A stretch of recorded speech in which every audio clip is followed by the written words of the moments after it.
Vote వినియోగించుకున్న Paderu నియోజకవర్గం జై Mahabharat party MLA అభ్యర్థి బొంకు అర్జున్రావు. అల్లూరు సీతారామరాజు జిల్లా పాడేరు నియోజకవర్గం కొయ్యూరు మండలంలో ఎలక్షన్ సజావుగా జరిగింది.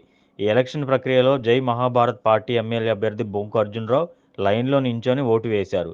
కొయ్యూరు మండలంలో ఉన్న 78వ వార్డులో 661, 74, 75 వార్డులలో 782, 76వ వార్డులో 895 మరియు బాలరేవుల పంచాయతీలో 961, సాకులపాలెం పంచాయతీ నందు 661, మర్రిపాలెం పంచాయతీలో 1250 మరియు బోదరాళ్ల పంచాయతీ నందు 600 ఓట్లు నమోదయ్యాయి.